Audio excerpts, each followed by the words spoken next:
bersama dengan kami, tentunya dengan jargon kami, yaitu Clean today, better tomorrow. Nah, sahabat lingkungan, pada kesempatan kali ini kita akan berbincang dengan Mr. Ali. Tentunya beliau adalah pakar dari pengelolaan sampah. Untuk materi kali ini yaitu tentang e-waste atau kita sebut dengan sampah elektronik. Nah, kita akan berbincang dengan Pak Ali dengan materi tersebut, tapi sebelumnya kita akan bertanya bagaimana untuk kabar hari ini, Pak Ali.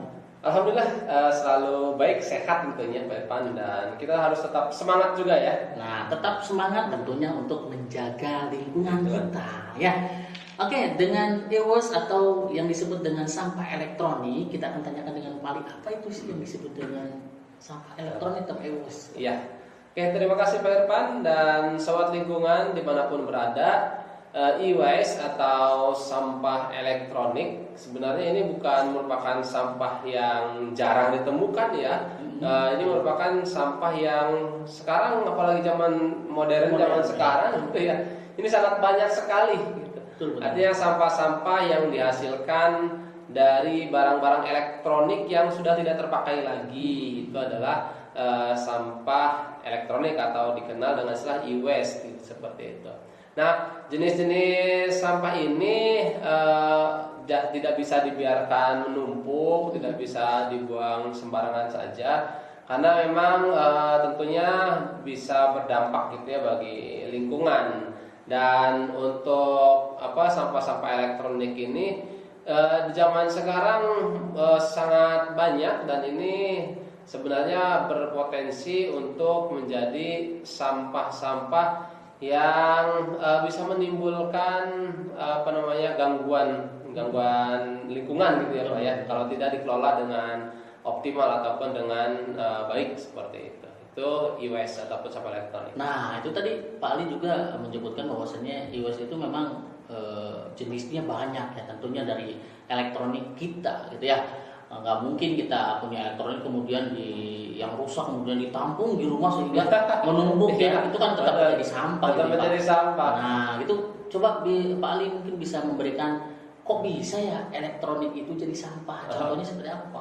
Oh ya, jelas ya, benda-benda elektronik terutama itu kan pasti ada masa ininya Pak, masa rusaknya begitu. Iya. Ada masa rusaknya, tidak ada dong kita punya barang elektronik, contoh aja seperti televisi gitu ya. Televisi itu sampai sekarang udah 10-20 tahun masih digunakan, pasti tetap ada masa rusaknya. Nah, artinya kita ambil contoh aja televisi. Terlebih perkembangan televisi sekarang sudah pesat gitu ya. Dulu kita terkenal dengan TV tabung, sekarang TV-nya sudah flat semua kan, sudah LCD. Nah, ini saya sendiri kan mengalami TV tabungnya ini mau kemana kan gitu ya.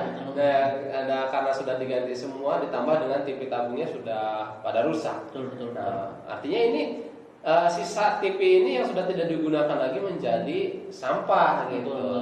Nah, kemudian contoh dari sampah elektronik atau e-waste yang lainnya adalah HP. Nah, dulu saya punya HP yang gede-gede tuh. Betul. Ya kayak HP yang jadul gitu ya, yang jadul. Yang dipencet tak. Ya, ukurannya kan luar biasa. Dan sekarang saya masih punya HP tersebut, tapi sudah tidak digunakan lagi. Betul. Karena sudah beralih ke Android atau smartphone kan. Nah, itu mau kemana kan gitu? Mau kemana kan? Ya kalau buat koleksi silahkan, tapi kalau tidak digunakan ataupun tidak dijadikan koleksi, ya pasti itu akan jadi sampah. Nah, ketika memang elektronik itu jadi sampah gitu ya, itu baiknya kita buang kemana? Apa sama seperti sampah rumah tangga, kita masukin trashnya atau gimana kemudian dibuang begitu saja, itu bagaimana Pak?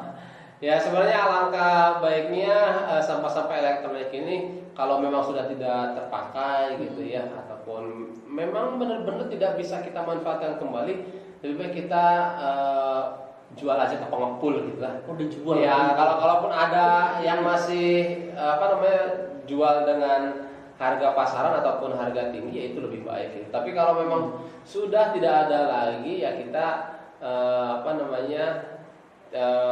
sayang-sayangan banget gitu ya kalau cuma langsung buang aja. Kalau masih bisa memiliki nilai ekonomi, saya jual aja ke siapapun sebenarnya. Kenapa?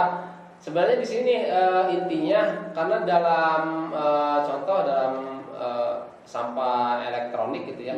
Ini kan ada unsur-unsur lain yang memang sebenarnya bisa didaur ulang. Bisa didaur ulang. Berarti tetap walaupun itu sampah elektronik kita harus memilih dulu ya Pak. Iya, karena tidak semua jenis kita buang saja lah gitu. Iya, ya sebenarnya gini sih. Kalau kalau sampah elektronik dibuang dengan percuma gitu ya. Sebenarnya itu banyak komponen-komponen yang bisa dimanfaatkan oleh masyarakat ataupun produsen-produsen yang membutuhkan, seperti komponen tembaganya, kemudian timahnya ya, ataupun komponen-komponen lainnya yang memang dibutuhkan tuh oleh para produsen dan daur ulang. Artinya ya mereka itu sebenarnya mencari-cari hal itu gitu. Gitu. Tapi memang kendalanya tidak banyak tempat gitu ya. Tidak banyak kita temukan di berbagai tempat yang siap menampung sampah-sampah elektronik ini. Nah, ketika sampah elektronik nih, misalkan kita memang satu tidak hobi dalam mengkoleksi, kemudian kita mau dijual kemana, sehingga memang itu menjadi sampah di rumah kita, kemudian kita buang begitu saja lah, atau kita samakan dengan membuang sampah yang sering kita lakukan, sampah rumah tangga. Nah, itu kan di dalam elektronik itu ada komponen-komponen, ya Pak, ada tembaga atau hal-hal yang lainnya. Apakah itu berdampak terhadap lingkungan nantinya Pak, ketika kita memang membuang sampah itu begitu saja? Ya mungkin dalam jumlah kecil sampah elektronik itu tidak akan terasa dampaknya gitu. Dampaknya tidak akan terasa. Tapi kan kalau sampah elektronik sudah menumpuk begitu banyak, kemudian kandungan-kandungan contoh aja merkurinya gitu atau tembaganya, ya gitu bisa mencemari lingkungan kan luar biasa kan tembaga merkuri gitu kalau masuk ke dalam tubuh kan berbahaya gitu ya. Tapi memang untuk sampah elektronik ini saya rasa masih belum terlalu banyak gitu ya, belum terlalu banyak dan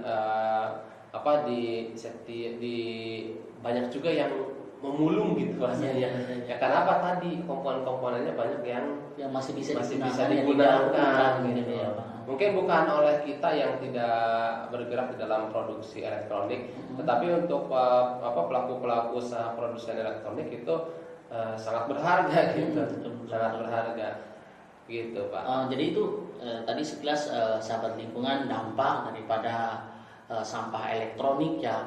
Pastinya setiap dampak pasti ada solusinya. Kita akan bertanya ke Pak Ali, bagaimana solusi yang tepat Pak ketika kita memang banyak sampah elektronik di rumah kita. Kira-kira apa solusi yang tepat yang harus kita lakukan? Oke, mungkin solusinya kita bisa bermitra gitu ya Pak. Bermitra dengan katakan pengepul sampah lah, sampah karena meskipun harganya kurang tidak terlalu tinggi gitu ya, tapi ketika kita berikan ke pengepul ya pasti masih ada harganya.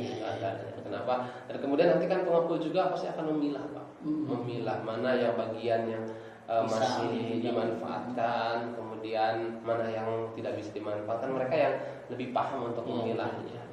Tapi kalaupun kita punya keahlian atau keterampilan untuk mereparasi ataupun untuk memanfaatkan barang-barang tersebut, ya kita gunakan keahlian kita, gitu ya. Tapi kalau memang kita benar-benar tidak punya keahlian tersebut, ya kita bisa bermitra dengan pengepul ataupun kita berikan ke pengepul. Nah itulah sahabat ya solusi dari Pak Ali Nurdin atau master kita di dalam pengelolaan sampah. Jadi sampah elektronik pun tetap harus dikondisikan atau harus dikelola oleh kita. Jadi tidak boleh membuang sampah sembarangan. Jadi tetap jaga lingkungan, bijak mengelola sampah. Clean today, better tomorrow.